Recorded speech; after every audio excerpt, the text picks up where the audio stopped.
Hello everyone, welcome to Edutap teaching परीक्षा। उम्मीद करती हूँ कि आप सब लोग अपने अपने घरों में बिल्कुल सुरक्षित हैं और पढ़ाई को जोरों शोरों से कर रहे हैं। तो आज हम पढ़ने वाले हैं ऑल्टरनेट कंसेप्शंस ऑफ चिल्ड्रन के बारे में। ये एक बहुत ही इंटरेस्टिंग टॉपिक है, आसान है और छोटा सा टॉपिक है, लेकिन इसको लेके काफ़ी ज़्यादा इश्यूज रहते हैं कि समझ में नहीं आता बेसिकली कि जब क्वेश्चन आता है तो कैसे आंसर करना है। आज हम उसके बारे में डिस्कशन करेंगे। बिफोर स्टार्टिंग किसी के कमेंट था कि आपको सीडीपी की तैयारी करनी है और समझ में नहीं आ रहा है कि कैसे शुरू करें। तो मेरा सजेशन ये है कि सबसे स्कोरिंग जो पार्ट है सीडीपी का, जो हमें पता है कि इसमें से क्वेश्चन आते ही आते हैं, प्लीज़ वहाँ से स्टार्ट कीजिए। ओके एंड जैसे कि डेवलपमेंट वाला हो गया आपका जो टॉपिक है, जिसमें ग्रोथ है, क्या होती है, डेवलपमेंट क्या होती है, इन टॉपिक से आप शुरू कीजिए।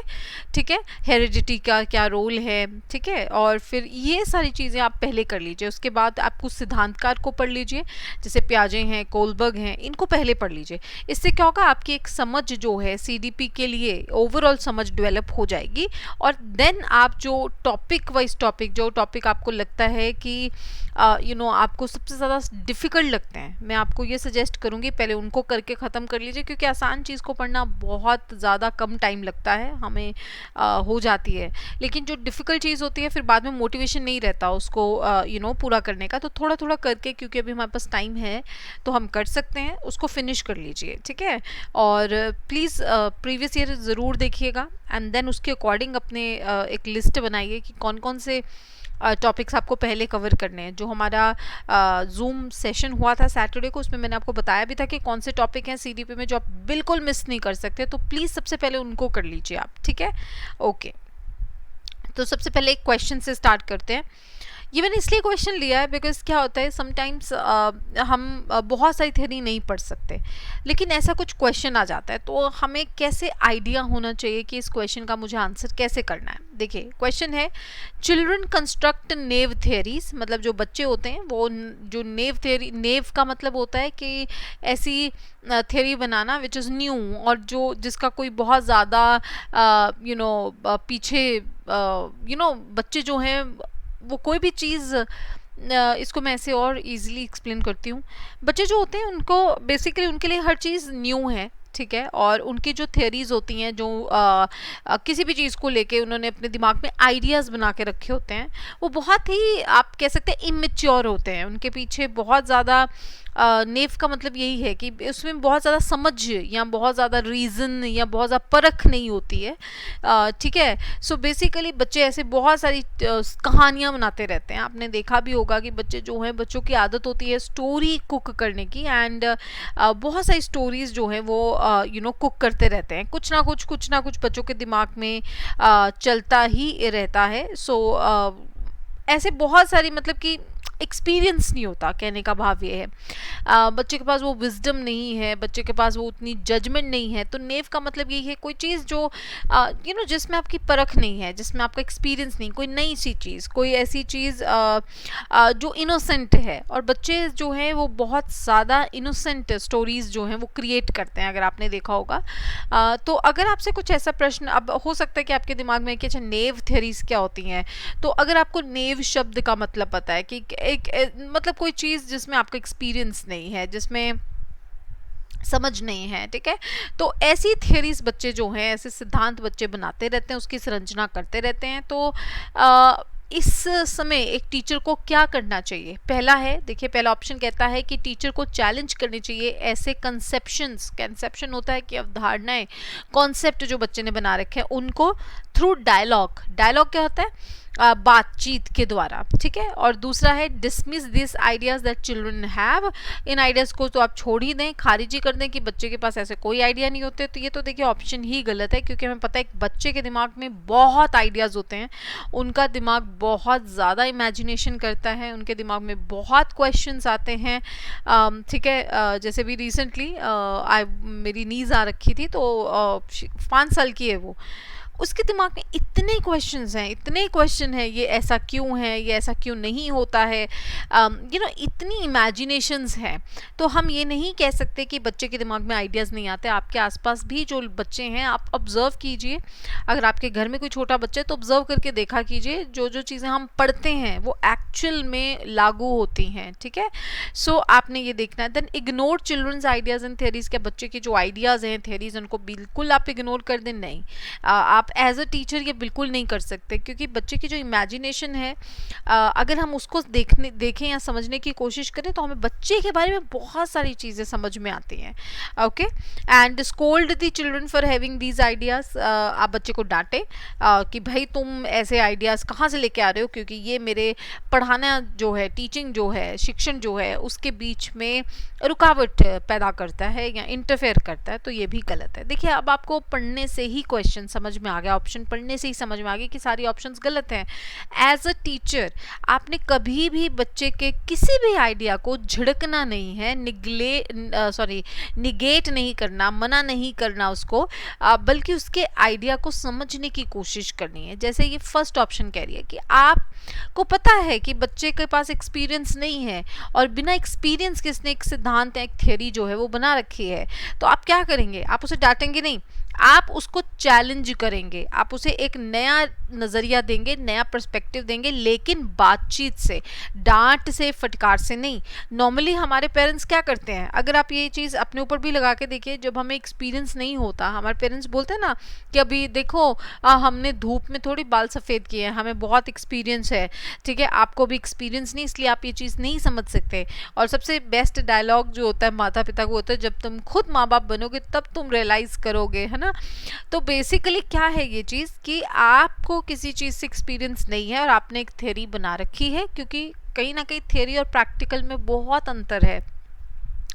तो क्या होता है, अगर आपके पेरेंट्स आपकी उस बात को, जो भी थ्योरी उनको लगता है कि क्योंकि इनको पास एक्सपीरियंस नहीं है तो इस वजह से उन्होंने एक सिद्धांत या एक अवधारणा बना रखी है, तो उसे अगर वो डांट फटकार कर बदलने की कोशिश करें तो क्या होता है, आप कभी भी उनसे फिर शेयर ही नहीं करोगे। ऑब्वियस सी बात है, अगर मैं आपसे कोई बात शेयर करूं और आगे से आप मुझे डांट दें, तो मैं नेक्स्ट टाइम क्यों शेयर करूंगी आपसे बात, ठीक है, नहीं करूंगी, सिंपल सा ह्यूमन रूल है।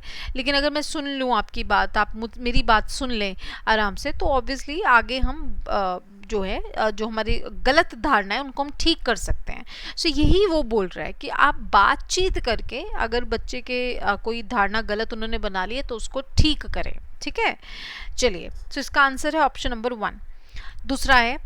दूसरा प्रश्न ये कहता है कि children should dash questions in the class, by discourage to ask, भाई बिल्कुल ना पूछे बच्चा प्रश्न, ठीक है, अलाउ ही नहीं होना चाहिए, ठीक है, कि बच्चे को अनुमति ही नहीं दें आपकी वो प्रश्न पूछे, उसे रोके प्रश्न पूछने से या उसको इनकरेज करें। अब देखिए मतलब कितना इजी प्रश्न है, आपको पता चल ही गया होगा कि इसका आंसर तो यही है, क्योंकि हम हमेशा ये कहते हैं, not even as a teacher, as a parent, as a care giver, कोई भी अगर आप बड़े हैं और बच्चा छोटा है, तो अगर आपसे बच्चा प्रश्न पूछता है तो आपने कभी बच्चे को झिड़कना नहीं है, उसको डांटना नहीं है, आपने उसको ये नहीं बोला क्या स्टूपिड क्वेश्चन है, क्योंकि आपको अगर याद है केबीसी की एक ऐड आती थी ना, केबीसी की कौन बनेगा करोड़पति की, कि कोई भी प्रश्न छोटा या बड़ा नहीं होता है ना, तो वो बिल्कुल एक्चुअली में एप्ट है।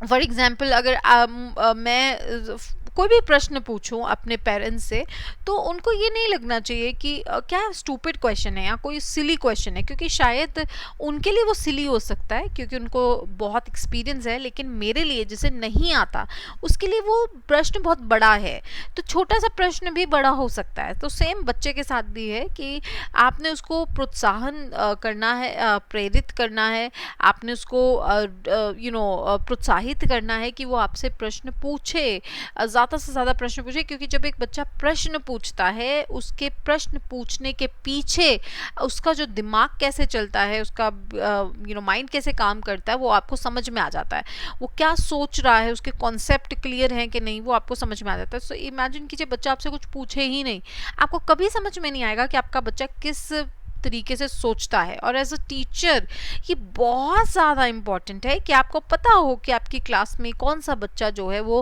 एक आइडिया आपको लग जाता है कि ओके ये बच्चा शरारती है कि नहीं, ये बच्चा बहुत इंटेलिजेंट है कि नहीं, या ये बच्चा इंटेलिजेंट तो है।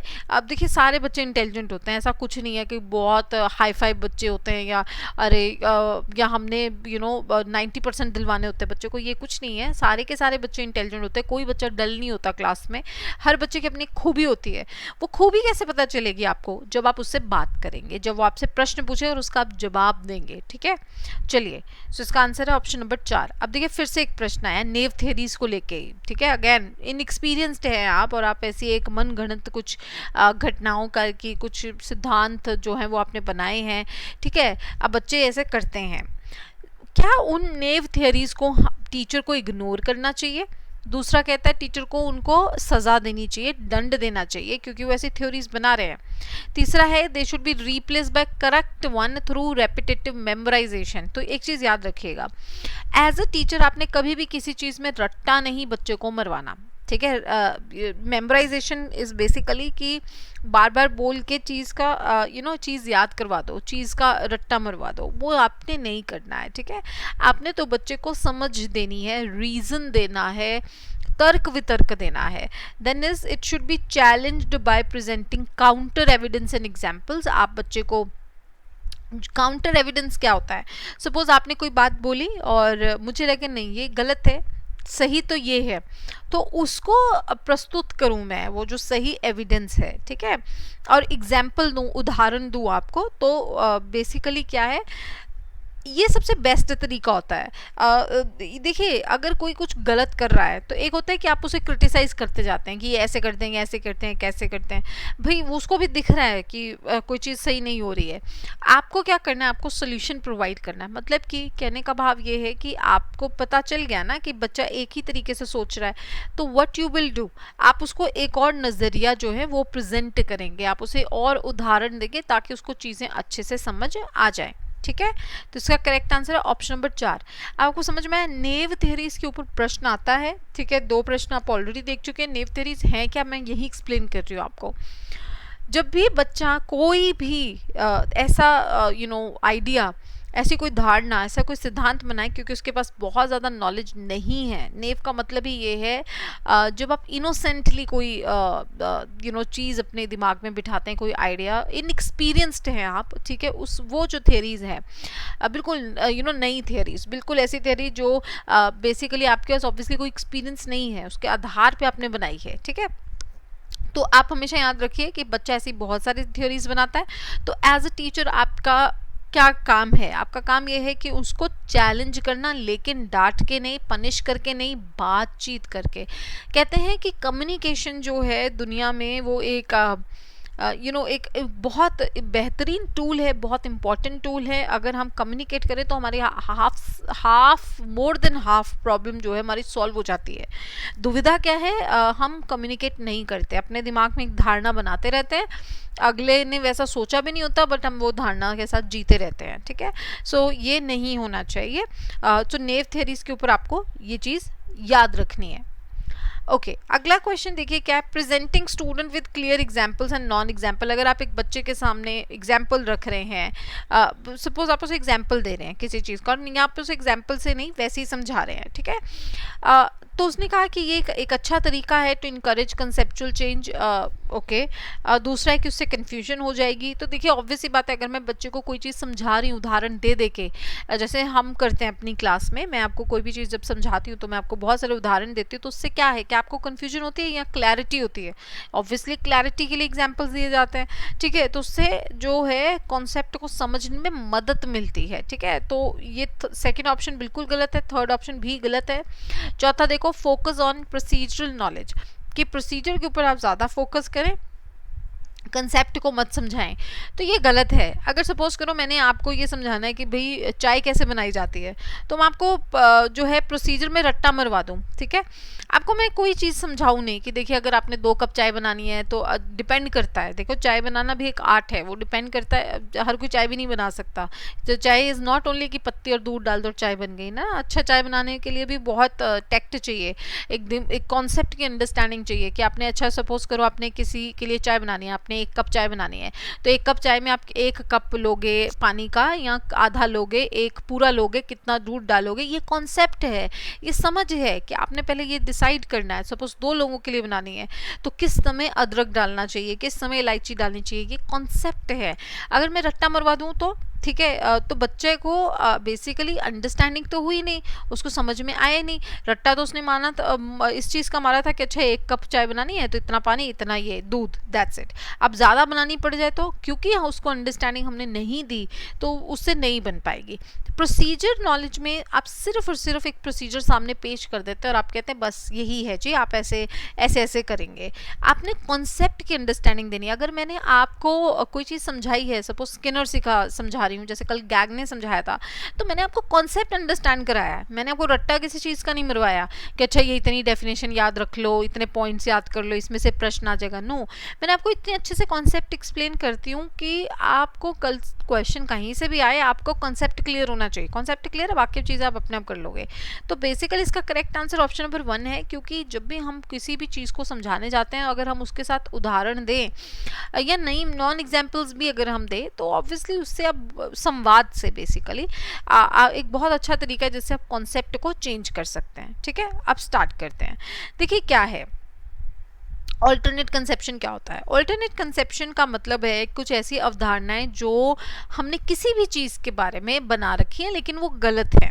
ठीक है, और ये नॉर्मल है, ऐसा कुछ नहीं है कि आप ये मत सोचिएगा कि ऑल्टरनेट कंसेप्शन एक अब नॉर्मल चीज़ है। ये बहुत ही नॉर्मल चीज़ है, बहुत ही नॉर्मल उसका पार्ट है। हम जब सीखते हैं तो हमने बहुत सारी अवधारणाएं गलत बनाते हैं और फिर हम उसको बड़े होते होते एक्सपीरियंस के साथ वो ठीक होती जाती हैं। जैसे कि फॉर एग्जांपल मैं आपको बताती हूँ मेरी ऑल्टरनेट कंसेप्शन क्या थी। बहुत टाइम तक जब मुझे ऐसे लगता था कि जब टीवी आया तो ऑब्वियसली मुझे ऐसे, ये मेरी अवधारणा थी कि टीवी में क्या होता है कि आप मतलब वो इनोसेंस होती है ना, आपको एक्सपीरियंस नहीं है, तो मुझे ऐसे लगता था कि टीवी खुल सकता है, पीछे से टीवी खुलता है एंड उसके बाद आप टीवी के अंदर जा सकते हैं। तो टीवी के अंदर जाके एंड बहुत टाइम तक मुझे ऐसे लगता था कि ये लोग जो हैं ये लोग टीवी के अंदर गए हुए हैं, आप खुद जाते हैं अंदर एंड देन आप अलग अलग परफॉर्मेंस देते हैं। ठीक है, तो मतलब कुछ भी अवधारणाएं आपने बना रखी है ऐसी। ये लगता होता था कि जब हम वॉक कर रहे हैं तो देखा मून हमारे साथ साथ वॉक कर रहा है। ठीक है, ये भी एक अवधारणा है। सो ऐसी बहुत सारी अवधारणाएं हैं जो बेसिकली हमने किसी भी चीज़ से रिलेटेड गलत है, वो ऑब्वियसली रॉन्ग है, वो हमने बना रखी है। और ये नॉर्मल चीज़ है क्योंकि आपको एक्सपीरियंस नहीं है, आपकी कोई लर्निंग नहीं है, लेकिन आप फिर धीरे धीरे सीखते हैं चीज़ों को, है ना। सो हम सबके पास एक अंडरस्टैंडिंग होती है, लेकिन गलत हो सकती है वो अंडरस्टैंडिंग कई बार, लेकिन वो लेटर धीरे धीरे आपकी लाइफ में वो ठीक होती जा रही है। तो ऑल्टरनेट कंसेप्शन सिर्फ ये याद रखिएगा कि जब हम किसी भी चीज़ के बारे में कुछ गलत जो धारणा है वो बनाते हैं। ओके, जैसे मैंने आपको ये मून वाला एग्जांपल दिया कि जब हम वॉक कर रहे हैं तो हमें लग रहा है मून भी हमारे साथ साथ वॉक कर रहा है ना। जैसे कि अगर आप गर्मियों में स्पेशली आप दूर से देखते हैं कि आपको लगता है कि अच्छा कहीं पे पानी है, तो आपको लगता है देखो वहाँ पानी है, तो अब समझ में आया कि इट्स नॉट वाटर, रिफ्लेक्शन है ना। तो बेसिकली ऐसे बहुत सारी अवधारणाएं जो हमने बना के रखी हैं, और ये जो अवधारणाएं हैं ये एक्चुअली में ये बताती हैं कि हम कितनी एक्टिवली चीज़ों को सीखते हैं। बहुत हमारी जो कॉग्निटिव ग्रोथ है, जो हमारा संज्ञानात्मक विकास होता है, वो बेसिकली इसी तरीके से होता है। ये होना भी ज़रूरी है। एंड अगर हमारी नॉलेज नहीं होगी किसी चीज़ को लेके, है ना, या हम गलत चीज़ें नहीं सीखेंगे तो करेक्ट कैसे करेंगे उनको। सो बेसिकली जब एक बच्चा भी स्कूल में आए, क्लास में आए, तो एज अ टीचर आपने पहले ये देख लेना है कि बच्चे के दिमाग में कोई ऐसी अवधारणाएं तो नहीं बनी जिनको मुझे करेक्ट करना है। ठीक है। चलिए, टीचर के लिए ये जानना बहुत ज़रूरी है कि बच्चे की पहले की क्या अवधारणाएं हैं, ठीक है, क्योंकि आपकी जो लर्निंग होती है वो बहुत ज़्यादा आपके जो प्रायर नॉलेज होती है उस पर टिकी होती है ना। सपोज़ कीजिए आपकी प्रायर नॉलेज ये है कि लेट्स से आपकी प्रायर नॉलेज ये है कि जो डॉग होता है वो घास खाता है, this is your prior knowledge, और हम आज क्लास में कार्निवोरस, हर्बीवोरस इनके बारे में पढ़ रहे हैं, ठीक है। तो बेसिकली कि ये मांस खाने वाले जानवर कौन से हैं, या ना जो पत्ता खाते हैं वो जानवर कौन से, हमारी पढ़ाई ये हो रही है। लेकिन क्योंकि आपको ये लगता है कि जो कुत्ता होता है वो तो पत्तियां खाता है या पेड़ खाता है, मतलब पौधे खाता है या पत्ती लीव्स खाता है ना, वो हर्बीवोरस है, तो अब आपके पास ये नॉलेज है और मैं आपको समझाई जा रही हूँ, लेकिन आपकी धारणा तो ऑलरेडी गलत है, ठीक है। तो मुझे आपकी पहले प्रायर नॉलेज चेक करनी पड़ेगी ना, प्रश्न पूछ के आपसे कि अच्छा बच्चे बताएं कि यू नो फूड कितने प्रकार का होता है, मैं यहाँ से शुरू कर सकती हूँ, तो आप बोलेंगे अच्छा ये होता है, ये होता है, ये होता है। तो कौन से जानवर है जो चिकन खाते हैं या मीट खाते हैं, तो आप बताना स्टार्ट कर देंगे, है ना। तो मुझे समझ में आना शुरू हो जाएगा कि बच्चे की पहले की नॉलेज इतनी है, अब यहाँ से मुझे शुरू करना है, या मुझे पता होगा कि कोई चीज़ है जो बच्चे ने गलत सीखी हुई है, मुझे उसको ठीक करना है, ठीक है। तो मैं क्या करूँगी, जो नई चीज़ आपको दूंगी वो लिंक करूँगी आपकी जो चीज़ आपको ऑलरेडी आती है ना। इसी की बात प्याजे ने भी की है। प्याजे असिमिलेशन की जब बात करते हैं वो यही तो है। और क्या है सिमुलेशन, कि भाई जो आपके पास ऑलरेडी चीज़ है उसी में हम कुछ नया प्रेजेंट करते हैं ताकि आप जो हैं उस जो भी चीज़ है उसको अच्छे से रिकॉग्नाइज कर सकें, है ना। सो ऑल्टरनेट कंसेप्शन यही होता है। अब देखो, एक बहुत इम्पॉर्टेंट चीज़ ये है कि हम सब लोग मिस्टेक्स करते हैं। ऐसा दुनिया में कोई ऐसा इंसान आपको नहीं दिखेगा जिसने गलतियां नहीं की, हम सब गलतियां करते हैं, लेकिन आपको कुछ चीज़ें याद रखनी है। पहले ये कि कई बार एज अ टीचर आपको जो याद रखना है वो ये कि बच्चे को खुद नहीं पता होता कि वो गलत सोच रहे हैं, क्योंकि खुद का कोई एक्सपीरियंस नहीं है, तो कैसे पता होगा कि जो मैं सोच रहा हूँ वो सही है कि गलत है, ठीक है। सो मिसकंसेप्शन कई बार जो है बच्चे की सोच का इतना बड़ा हिस्सा बन जाते हैं कि उसको पता ही नहीं होता कि वो गलत सोच रहे हैं। सो जब भी हम कोई चीज़ नहीं सीखेंगे, ठीक है, हम उसे रॉन्ग कॉन्सेप्ट के साथ ही सीखेंगे, क्योंकि हमें नहीं पता, हम अवेयर ही नहीं है, हमारी समझ ही नहीं है कि हमने कुछ गलत याद कर रखा है, ठीक है। हमारे लिए तो कॉन्सेप्ट बिल्कुल सही है, ठीक है। अब देखिए फॉर एग्जांपल मुझे एक चीज़ याद आई। एक दिन वो ऐसे ही हम सब बैठे हुए थे, तो मेरे नीस ने बोला वो कि सॉरी मेरे नेफ्यू ने बोला कि भाई जो लड़कियां हैं वो ढोल नहीं बजाती। अब ये एक मिसकंसेप्शन है और एक ऑल्टरनेट कंसेप्शन है, एक अवधारणा है जो उसके दिमाग में बैठी हुई है। सो यहाँ पे अब उसको सिखाना है कि ऐसा नहीं है, ढोल कोई भी बजा सकता है, उसका जेंडर से कोई लेना देना नहीं है, ठीक है। सो शायद यूट्यूब पे कहीं देखा होगा या कुछ भी, आजकल बच्चे कुछ बहुत कुछ देखते हैं, तो कोई लड़का ही बजा रहा होगा, कुछ बोल दिया होगा, तो उसके दिमाग में वो बात बैठ गई है। अब क्या है, ये मिसकंसेप्शन है, एक ऑल्टरनेट कंसेप्शन है। अगर हम उसको ठीक नहीं करते तो ऑब्वियस सी बात है वो उसी पॉइंट ऑफ व्यू से गलत चीज़ें सीखेगा कि लड़के ये करते हैं, लड़कियां ये करती हैं, हो गया ना, गलत कॉन्सेप्ट है ना। सो बेसिकली क्या है, आप बच्चा तब तक नहीं सीखेगा, तब तक वो आपकी इंस्ट्रक्शन ले ही नहीं पाएगा जब तक आप उसके उस कॉन्सेप्ट को ठीक नहीं करते, क्योंकि बहुत टाइम से वो शायद अपने घर से वो कॉन्सेप्ट लेके आ रहा है और वो बन गया है, वो उसका पार्ट बन चुका है, तो आपको पहले उसको चेंज करना है, ठीक है। ओके, अब सोल्यूशन क्या है। अब ऑल्टरनेट कंसेप्शन को आप ठीक भी तो करेंगे ना, ऐसे तो है नहीं कि आप ऐसे ही रहने देंगे। आप एज अ टीचर, ये आपका राइट भी है, ये आपकी ड्यूटी भी है, दोनों है, आपको करना ही करना है ये काम। आपकी ड्यूटी है कि आप देखें अच्छा अब बच्चा कुछ गलत जानता है अगर क्लास में, तो ऑब्वियसली आप टीचर ही नहीं है अच्छे अगर आप उस बच्चे के उस कॉन्सेप्ट को क्लियर नहीं करते, कि आप ये सोचें चलो ठीक है ये ऐसे सोच रहा है, सोचने दो, क्या फ़र्क पड़ता है, एक ही तो बच्चा सोच रहा है, ऐसे गलत है ये। तो आपने क्या करना है, पहला बच्चे को सबसे पहले, मैंने जैसे आपको बोला कि कई बार हमें ही नहीं पता होता कि हम एक गलत धारणा लेके चल रहे हैं, ठीक है। जैसे मेरे नेफ्यू ने बोला कि ढोल जो है वो तो लड़के बजाते हैं, लड़कियां नहीं बजाती, तो शायद उसको ये पता ही, उसको पहली बात ये नॉलेज ही नहीं है कि जो वो सोच रहा है वो गलत है, क्योंकि उसका कोई एक्सपीरियंस नहीं है। तो सबसे पहले हमने उसको अवेयर कराया, फिर हमने उसको बताया कि ऐसा नहीं होता, ठीक है, ढोल कोई भी बजा सकता है। तो फिर हमने उसको वीडियोस दिखाई या कुछ भी हमने उससे बात की।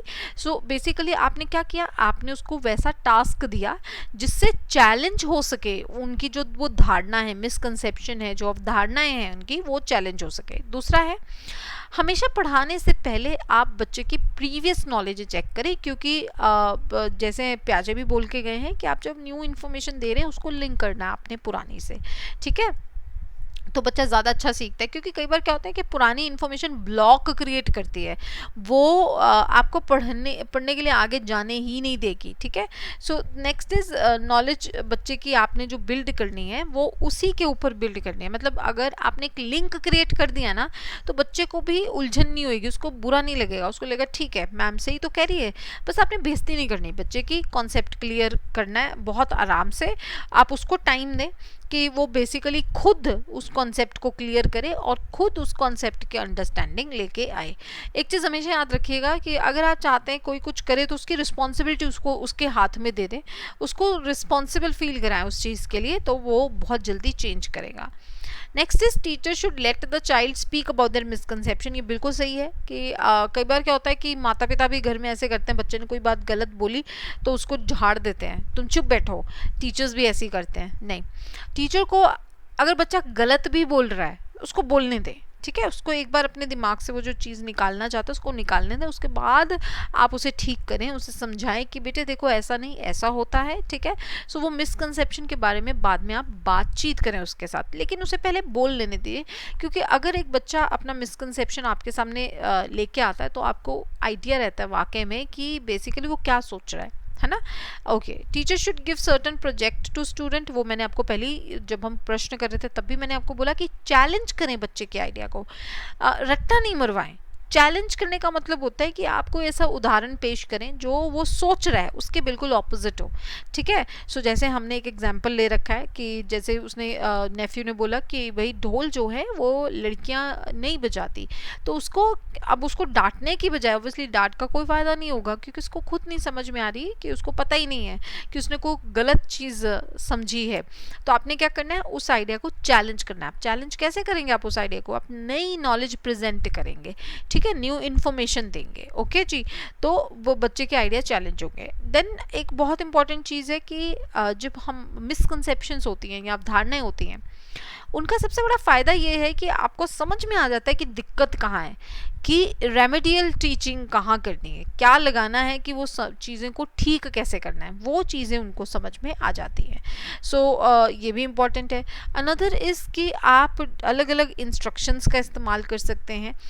देखिए, जब भी आप बच्चे को कोई चीज़ समझाने जाएं, कुछ भी अगर आपने समझाना है, तो अगर हम जितनी ज़्यादा रिसोर्सेज का इस्तेमाल करें उसको वो समझाने में, उतनी जल्दी बच्चे को कॉन्सेप्ट समझ में आता है।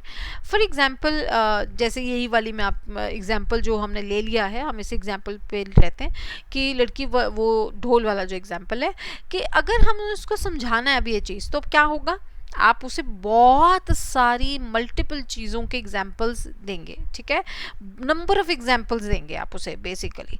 तो आपने क्या करना है, उसे चैलेंज करने के लिए नंबर ऑफ एग्जाम्पल्स देने हैं। आप उसे कोई एक ऐसी वीडियो दिखा सकते हैं जिसमें लड़की ढोल प्ले कर रही है, कोई रियलिटी में, कोई एक्चुअली में आप ऐसी जगह पे लेके जा सकते हैं जहाँ पे लड़कियाँ ढोल बजा रही हों, या कोई ऐसा डांस दिखा सकते हैं। तो आप बेसिकली अलग अलग तरीके से नंबर ऑफ एग्जाम्पल्स को बढ़ा दें, ताकि अलग अलग तरीका जो है बच्चा उसमें से जो तरीका उसको पसंद आएगा या जो एग्जाम्पल उसको पसंद आएगा वो उसका पार्ट बन जाएगा। सो बेसिकली जब भी, वैसे भी हम कहते हैं टीचिंग में कि जब भी आपने किसी को पढ़ाना है या आपने कोई इंस्ट्रक्शन देनी है, तो अपना जो आपके जो इंस्ट्रक्शन देने के तरीके हैं वो बहुत ज़्यादा होने चाहिए, क्योंकि किसी को किस तरीके से पसंद आती है चीज़ या किसी को किस तरीके से समझ में आती है। चलिए, एक चीज़ और याद रखिए, जब भी एक बच्चा गलती करता है वो एक्चुअली में उसका एरर जो है वो दर्शाता है उसकी सोच को, ठीक है। सो एरर जो बच्चे बनाते हैं वो बेसिकली उसकी सोच दर्शाते हैं कि वो किस तरीके से सोचता है, और हमें उस एरर को इग्नोर नहीं करना है क्लास में ये सोच के कि अच्छा ये बच्चा तो बेवकूफ़ है, डम है, अरे ये तो ऐसे ही प्रश्न पूछता रहता है। देखिए, कोई भी बच्चा डम नहीं होता है, कोई भी बच्चा बेवकूफ़ नहीं होता, कोई बच्चा नालायक नहीं होता है। हमेशा याद रखिएगा, इस दुनिया में कोई ऐसा बच्चा नहीं है जिसको आप कहेंगे ये नालायक है। हर बच्चे की अपनी खूबियां हैं, हर बच्चे के अपने कैपेबिलिटीज़ हैं, हर बच्चे के अपने टैलेंट हैं। तो आपने इग्नोर नहीं करना अगर एक बच्चा गलती करता है कि चलो इसको करने दो, ये तो है ही ऐसा, नो। आपने उसको समझना है कि वो क्यों वो गलती कर रहे हैं। और जैसे मैंने कहा, रेमेडियल टीचिंग आप कब करेंगे, रेमेडी कब लेके आएंगे, रेमेडी का मतलब सिंपल क्या है कि कोई सोल्यूशन देना है ना, तो वो आप कब लेंगे, जब आप पहले समझेंगे कि कहाँ पे प्रॉब्लम है। ठीक है, फिर टीचर को इतना टाइम देना चाहिए बच्चे को कि पहले वो खुद को करेक्ट करे। ऐसा नहीं है कि आपने सपोज बच्चे ने कोई गलती की और टीचर उसी टाइम सोल्यूशन देना स्टार्ट कर दिया। ऐसे करते हैं ना हम, बेसिकली यही करते हैं कि बच्चे ने कुछ गलत किया नहीं, हम कहते हैं जल्दी से उसको सोल्यूशन दे दें, क्योंकि अंदर से वो फीलिंग आती है कि बस हम ठीक कर दें। तो ये गलत है। आप बच्चे को खुद एक्सपीरियंस से अपने एरर को ठीक करने दें। आप बच्चे को ये कहें कि आपने लिखें अपने जो कंसेप्शंस हैं, जो आपके दिमाग में आइडियाज़ हैं, आप उनको लिखें, लिखवाएं। सो दैट क्या होगा कि बेसिकली बच्चे के पास ये अपॉर्चुनिटी रहनी चाहिए कि वो अगर हम बच्चे को खुद ही अपॉर्चुनिटी दें कि आप खुद अंडरस्टैंड करें, आप खुद चीज़ों को ठीक करें, आप खुद अपना कॉन्सेप्ट जो गलत है उसको सही करें, तो वो खुद बहुत अच्छे से करेंगे। उसका बेस्ट तरीका होता है लिखो। जैसे कई बार कहते हैं ना कि अगर कोई चीज़ नहीं याद हो रही तो आप लिख के याद कीजिए। तो कई बार हमें अपने एरर जो है वो लिख के समझ में आ जाता है कि यहाँ मैं गलती कर रहा हूँ। तो वही आपने करना है। आपने बच्चे से वो जो उसके मिसकंसेप्शंस हैं वो जो है उसको बोलना है कि आप उसे जो भी गलत आप कर रहे हो, जो भी आपका धारणा गलत है, आप उसे लिखें अपने हाथों से। ठीक है, इससे क्या होगा कि वो उसके बारे में और एक्चुअली में अवेयर हो पाते हैं कि हाँ एक्चुअली में हम कुछ गलत सोच रहे हैं। ठीक है जी। फिर सेल्फ रिपेयर बहुत ज़रूरी है। खुद बच्चे को चांस दें कि वो खुद एक्सप्लेन करे कि हाँ मैं ये सोच रहा हूँ, ये कॉन्सेप्ट तो ऐसे होना चाहिए, मतलब खुद उस कॉन्सेप्ट को चेंज करे। जब बच्चा खुद इंगेज होता है उस किसी भी चीज़ में, तो वो ज़्यादा बेहतर समझता है। ठीक है, आप अपने ऊपर भी ये चीज़ लगा के देखिए, अगर आप किसी चीज़ का पार्ट ही नहीं है, इन्वॉल्वमेंट ही नहीं है, आप उतना अच्छा नहीं सीख पाते। लेकिन अगर किसी चीज़ में आपको इन्वॉल्व कर लिया जाए, आपको फटाक से वो कॉन्सेप्ट समझ में आ जाता है। ठीक है, once student have overcome their alternate conceptions, engage them in argument to strengthen their newly acquired correct knowledge. बिल्कुल सही है। अब आपने बच्चे का मिसकंसेप्शन कर दिया जी, ठीक, ओके, जो भी उनका प्रॉब्लम था वो आप ठीक कर चुके हैं, आप उन्हें सही चीज़ सिखा चुके हैं। अब आपने क्या करना है, उसको रीइंफोर्स करेंगे उसी चीज़ को। कैसे करेंगे, पुनर्बलम कैसे करेंगे, उसका पुनर्बलन कैसे करते हैं, आप बार बार उस चीज़ को रिपीट कर सकते हैं, ताकि जो नई चीज़ उन्होंने लर्न की है वो और स्ट्रेंथन हो जाए, मजबूत हो जाए। सो आप उनको ऐसे किसी भी आर्ग्यूमेंट का पार्ट बना सकते हैं। ठीक है, तो ताकि वो चीज़ उनके दिमाग में, अंतरात्मा में बस जाए, क्योंकि पहले रॉन्ग कॉन्सेप्ट बसा हुआ था। तो न्यू के साथ जब आपने उसे रिप्लेस किया तो आपको उसे बार बार एक हैबिट बनानी पड़ेगी। ठीक है, ओके जी। ओके, कई बार हम ऐसा टीचर क्या करते हैं, हम सिर्फ बच्चे को जाते हैं क्लास में और जो भी चीज़ें हमने सिखानी है, कॉन्सेप्ट सिखाने हैं, बस वो बोल के रट्टा मरवा के आ जाते हैं। ये नहीं करना। आपने उसको इतने चांसेस देने हैं कि प्रैक्टिकली जो भी चीज़ आप उसे सिखाना चाहते हैं, प्रैक्टिकली आप उसे सिखाएं और बच्चा प्रैक्टिकली उसको करके देखे। ये नहीं कि उसको सामने रख दिया टेक्स्ट और वो रट्टा मार रहा है और आप बस बोल के आ गए। No. Then present student with refutational text. ठीक है, रेफिटेशनल टेक्स्ट होता है, सपोज करें कि मैं बच्चे को लिख के कुछ सिखा रही हूँ। ठीक है, तो मैंने जो इन्फॉर्मेशन उसको दी वो लिख के देनी है।